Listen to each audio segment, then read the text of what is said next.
से शुरुआत करता हूं, जिसमें उन्होंने कहा था कोई शर्म होती है, कोई हया होती है। आज जो वफाकी हुकूमत की जानिब से 2 दिन की समाअत के बाद अदालत उज़्मा में इस्तदा की गई है, ये बिल्कुल उसी मिसदाक शर्मनाक भी है और अफसोसनाक भी है। ये 2 दिन पहले जब शुरुआत हुई तो जस्टिस मंसूर अली शाह साहब ने बैठकर एक बात कही कि किसी को अगर आज एतराज़ है मेरी एक साइल की रिश्तेदारी के साथ, तो वो अभी फरमा दें, अभी कह दें, तो मैं उठ जाता हूँ, इसलिए कि ये एक पब्लिक इंटरेस्ट की बात है, इसमें रिश्तेदारियों की आड़ नहीं आती है, ये बुनियादी हकूक़ की बात है, ये इंसानी हकूक़ की बात है। इसलिए फ़ैसला करने में मैं कोई जो है तज़ब्ज़ब नहीं महसूस करता अपने ज़ाती तईं। लेकिन अगर किसी को कोई एतराज़ है तो आज फरमा दें। अटॉर्नी जनरल साहब ने और सरकार की जानिब से जितने दीगर वकला खड़े थे, उन्होंने सब ने कहा हमें कोई एतराज़ नहीं है। हमारी जानिब से यही हुआ कि हमें कोई एतराज़ नहीं है।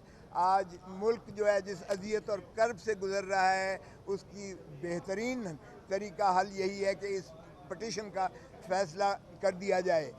जनाब बैरिस्टर चौधरी एतज़ाज़ आसन ने भी कोई अपनी ज़ाती रंजिश नहीं लेकर आए थे सुप्रीम कोर्ट में, बल्कि वो भी एक ऐसे जज्बे के तहत आए थे कि बुनियादी हकूक़ की पामाली और आइन से मावरा इक़दामात होने जा रहे थे, जिसकी वजह से वो तशरीफ़ लाए यहाँ सुप्रीम कोर्ट में आए और मुझे वकालत का शर्फ मिला इनकी जानिब से। और इसी तरह बाकी पटिशन थी। 2 दिन अदालत उज़्मा ने 4-4 बजे तक जो है सुनवाई की इस केस की, और आज जो है इसको फिक्स किया गया था। आपने देखा कि पहले ही वफाकी हुकूमत ने जो शोर मचा रखा था कि हम इस फैसले को नहीं मानेंगे, और इस फैसले की तस्दीक कर रहे थे कि बेंच पर एतराज़ात वफाकी हुकूमत जिस अंदाज से भोंडे अंदाज से कर रही थी, वो भी सबके सामने है। आज जब अदालत बैठी है तो अटॉर्नी जनरल साहब ने फरमाया कि जी मुझे अब हिदायत मिली हैं कि मैं जस्टिस मंसूर अली शाह साहब के बेंच पर बैठने का एतराज़ करूं। तो ये उस पर हैरत हुई चीफ़ जस्टिस साहब को भी, और आपने सुना जो चीफ़ जस्टिस साहब ने कहा। उन्होंने कहा मैंने इंतहाई तहम्मुल और बर्दाश्त का इसमें जो है सबूत दिया है। आपने वो फ़ैसला ना माना जो 90 दिन के अंदर जो है फ़ैसला, आपने उसे उलझाया रखा, रेशोज़ में उलझाए रखा।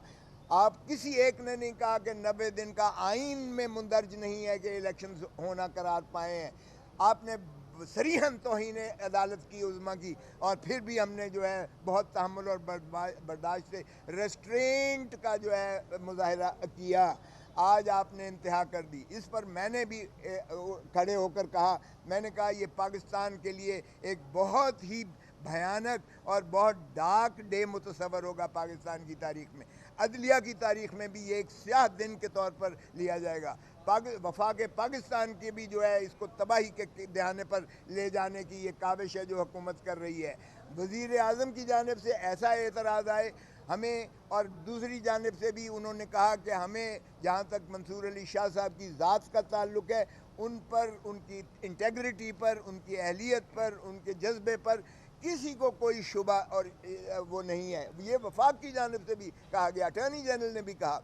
मुझे समझ नहीं आती है कि फिर वज़ीर आज़म ने क्यों कर ये मुतसव्वर किया कि कॉन्फ्लिक्ट ऑफ इंटरेस्ट इसमें मुतसव्वर किया जाएगा, सिवाय इसके कि इसको ताख़ीरी हरबा के तौर पर, और ये देखते हुए 2 और इस बेंच पर हमें कोई एतराज़ नहीं है।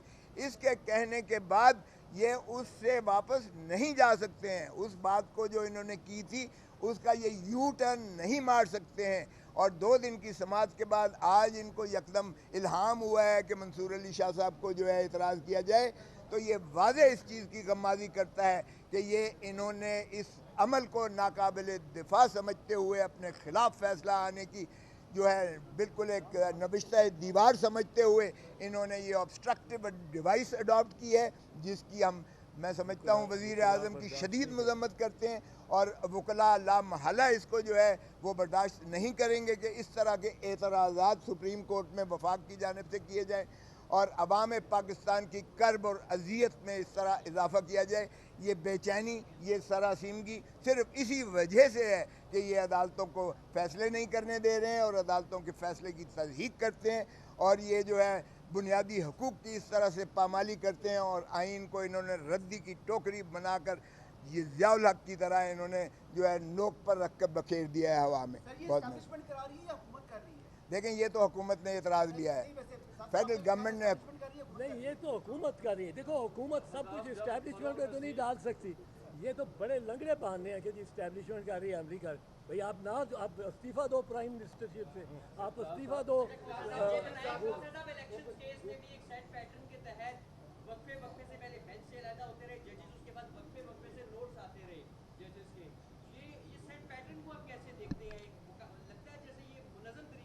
देखें, ये चीफ जस्टिस ने आज ये बिल्कुल यही बातें की हैं। उन्होंने कहा कि आप ही का यही वतीरा चला आ रहा है जिसमें आप रेशोज़ में उलझा रहे हैं। आइन बड़ा वाज़ेह है इन चीज़ों पर, चाहे वो 90 दिन के इलेक्शन से उस पर भी वाज़ेह है, हमारा फ़ैसला उन्होंने कहा इस पर भी वाज़ेह है। आप रेशोज़ पर करते हो, अब भी आप वही चीज़ जो है करके उलझा कर जो है आप साइड इश्यूज़ में ट्रैक करके आप कन्फ्यूजन क्या जो है तरफ लेके जा रहे हैं, और ये जो है हमारे बर्दाश्त जो है हमारी उस पर आप न। कोई हम ख्याल और कोई हुकूमती नहीं है, माफ़ कीजिएगा, जज जज है, और जजों में इख्तलाफ राय एक खुश आइंद बात है और तस्लीम शुदा बात है। इसलिए हम उसको जो है ये नहीं समझते कि ये जजों में डिवीज़न है। अलबत्ता हर एक का अपना अपना नज़रिया होना।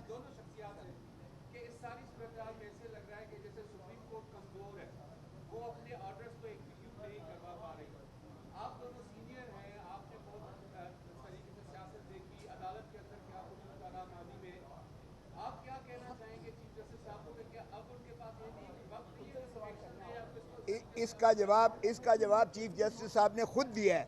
उन्होंने कहा कि जजेस के पास एक मॉरल अथॉरिटी होती है, हमारे पास डंडा नहीं होता है, डंडा और छड़ी औरों के पास मौजूद है। इसलिए हमारी मॉरल अथॉरिटी जो है होती है, जिसे अवाम भी तस्लीम करती है, दुनिया भी तस्लीम करती है, आइन के अंदर होती है। उस मॉरल अथॉरिटी को आपने रेशोज़ में कंफ्यूज करके उलझा के जो है ख़राब किया है।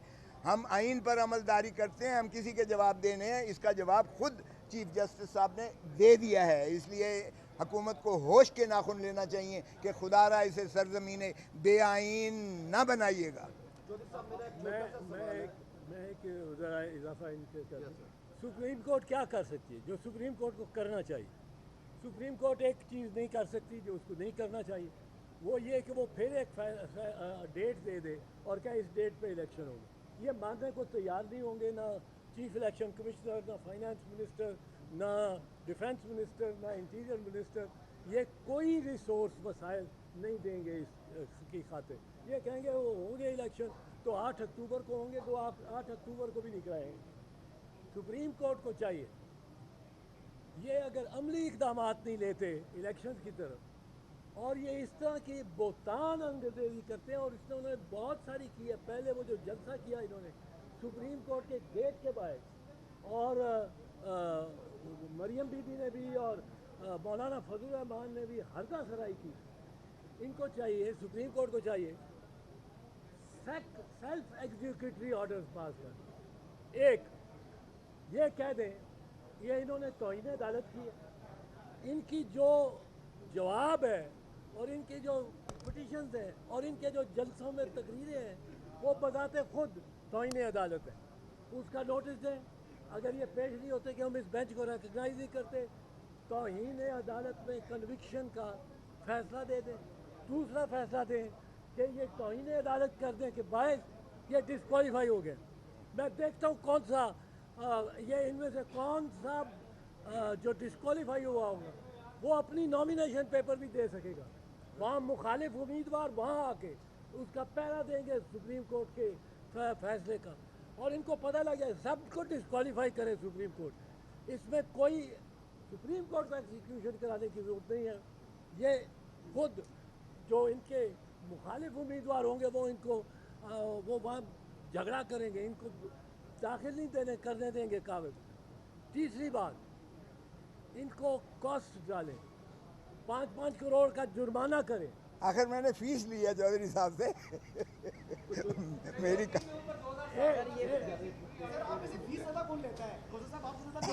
आपने बतौर दरख्वास्त आम आदमी तो आपको अफोर्ड ही नहीं कर सकता।